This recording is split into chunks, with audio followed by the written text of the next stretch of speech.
Hello there, dear friends, and welcome once again to the Relaxed Fantasy Review. Today, we're continuing our series in the brand new Player's Handbook talking about spellcasting. We're continuing our series on the Bard, going through their spell levels, and talking about my recommended picks in the new rules, and, which ones are the best, in my opinion, for this entertainment and charisma-based caster. Bards don't have the same luxury that wizards and clerics do, where they can swap out their spells when they rest. When they level up, they pick their spells, and then they've got them until the next time they level up. And here you are at level 7. A pretty powerful level in the game. Enemies are starting to get real serious now, and the scaling of power has to continue.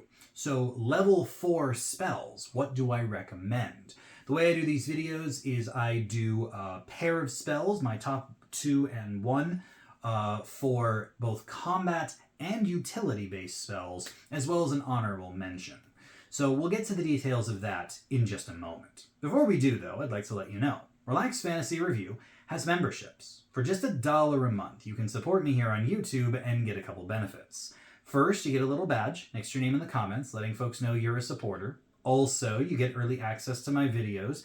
I upload videos Monday, Wednesday, and Friday, and I upload them a day early for members only. And finally, you get VIP access in my community Discord.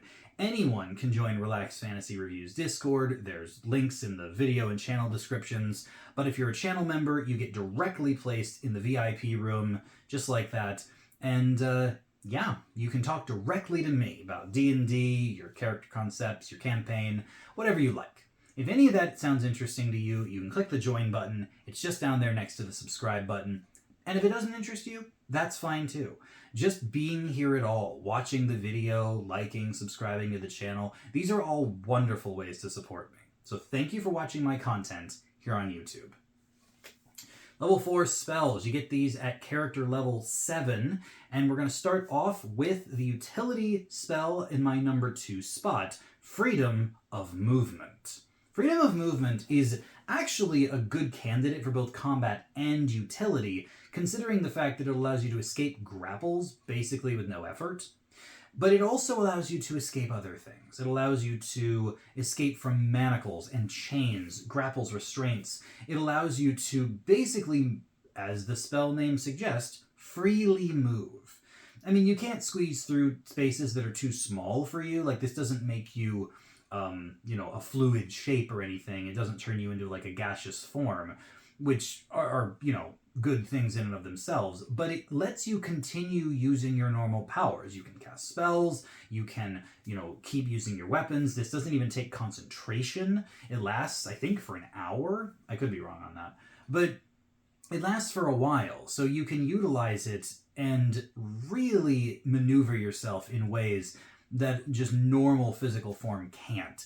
And I think that it certainly deserves a spot on the list. As far as the combat trick that I recommend for my second place spot, it's Greater Invisibility. The regular invisibility spell is one of the best utility spells in the game. Wonderful for stealth and infiltration, but Greater Invisibility only lasts a minute. Takes your concentration, so why would you take it? Because you're invisible, and you can still cast spells and use your weapons. That's right, Greater Invisibility makes you invisible no matter what you're doing. Obviously, if a creature has the ability to see invisibility or true sight or something like that, this doesn't work. But for your standard enemy that can't do that, suddenly all your attacks have advantage, all their attacks have disadvantage, they can't target you with a bunch of nasty effects that require them to be able to see you. Greater Invisibility is one of my favorite combat tricks. And full disclosure, the very first bard I ever played was a swords bard. And at level 4, or at level 7 rather, and beyond, using Greater Invisibility as his first turn in combat, and then just going and being the frontline bard, taking on enemies who, tried to hit him in vain, was actually the first tactic that I learned to, maximize advantage and utilize, extra attack and my blade flourishes. It was a really, really fun time. And just thematic as heck. It was awesome. He also had a dancing sword. So, like, he disappeared and his sword remained, like, visible, but he also had his swords he was holding. It was a lot of fun. Anyway, greater invisibility, real good pick. Before we get to the number ones, I will throw the honorable mention in here, and that is another combat trick, Font of Moonlight, a brand new spell for the 2024 rules.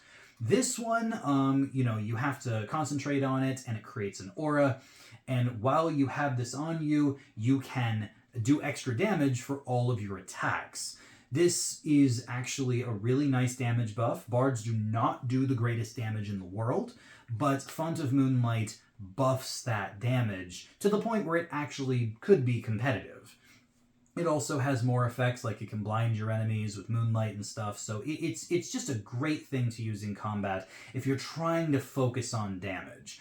A lot of bards don't care that much about their damage. That isn't the purpose of them being on the battlefield, and one might argue that greater invisibility is better, because advantage could be a better thing. But you may already have a way to generate advantage. There might be a druid casting Fairy Fire, or there might be a character setting you up in a different way. But, if you're trying to boost damage by itself, Font of Moonlight is a pretty good pick. All right, number one choice for utility. I've got to give it to Dimension Door. Dimension Door is exactly what you think about when you think about teleportation shenanigans. First of all, it has a range of 500 feet. You could stand outside the walls of the castle, look up at the tallest tower, and just say, I'm going to teleport on the other side of that wall, way up at the top in the top room, and poof, you're there. You can teleport to a place you can see. You can teleport to a place you can visualize. So if you need to teleport between two locations you've been to before, as long as they're within 500 feet of each other, you can do so without problem. And you can even teleport to a place you can describe. Like I just mentioned, on the other side of that wall is a valid target for Dimension Door. Or if you're underground, how about 500 feet directly up? And then you just teleport into the sky and feather fall to the ground. Or whatever. There's a lot of ways, even in a small situation where you just need to get on the other side of a locked door, you just say, I just need to teleport 5 feet in this direction or 10 feet in that direction on the other side of the door so I can open it for my companions. Are there other ways that don't require a 4th level spell slot to do that? Sure. But not only can you teleport with impunity, but also you can bring someone with you. Dimension Door is you and a willing person. So you can actually bring someone along for the ride. Maybe they cast invisibility on the pair of you beforehand. So you're invisible, they're invisible, or I guess you'd have to teleport first and then they cast invisibility. Anyway, it's an infiltration tool, it is a puzzle-solving tool, and could be used in combat, in theory, if you need to get around. But as a utility spell, it is very, very valuable. So number one spot for Dimension Door. But as far as the number one in the combat trick, this is not going to come as a surprise to anyone. It's Polymorph. Polymorph is one of the best spells in the entirety of D&D, allowing you to transform into basically any beast in the game. I mean, you're level 7 when you get Polymorph, and you can transform into a beast equal to your CR, or that CR rating is equal to your level. So CR 7 and down encompasses 99% of the beasts in the game. There's a couple CR8s, the T-Rex and the giant whales and things. But, you can transform into a giant ape, into a, mammoth. There are so many animals, giant spiders, giant crocodiles, giant wolves. There's so many big animals that you can transform into with Polymorph. It is, without a doubt, one of the best spells, not just for combat. Like, yes, transforming into a massive creature so you can do more damage, have more staying power because you get a bunch of temporary hit points, as well as have new abilities like Blind Sight, Dark Vision, ranged attacks if you don't have ranged weapons, maybe even special powers. Giant spiders can web people, giant scorpions can grapple and restrain people. There's so many tricks in combat, but it also works outside of combat. It could be argued this is a better utility spell than Dimension Door as well, but I had to put it in a list, so I'm putting it in combat, because that's when I see it used the most often, is to transform yourself from bard with magic to giant beast that will dominate the battlefield. You also can use it as a heal, in theory, because if a creature is about to go down, you polymorph them, they get a bunch of temp HP, and are much stronger now.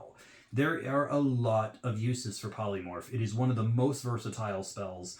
And I'm putting it here as the number one in combat because that is when I see it used most often. But it could be argued that it's the number one pick for utility as well, for traversing, puzzle solving, and just so many shenanigans, it's hard to count.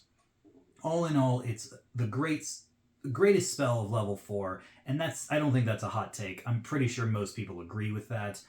Dimension Door, Greater Invisibility, Font of Moonlight, these are all wonderful choices. Hard to beat Polymorph, though. It is one of my only snap picks at level 4 spells, so yeah, hard to not take it.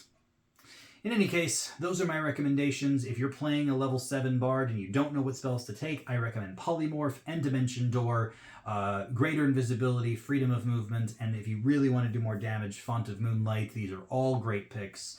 Yeah, and I hope that helps. This has been the Relaxed Fantasy Review. If you enjoyed the video, please like and subscribe down below. Have a look for the join button down there, and keep your eyes peeled for more spellcasting reviews coming down the line soon. Have a good one, my friends.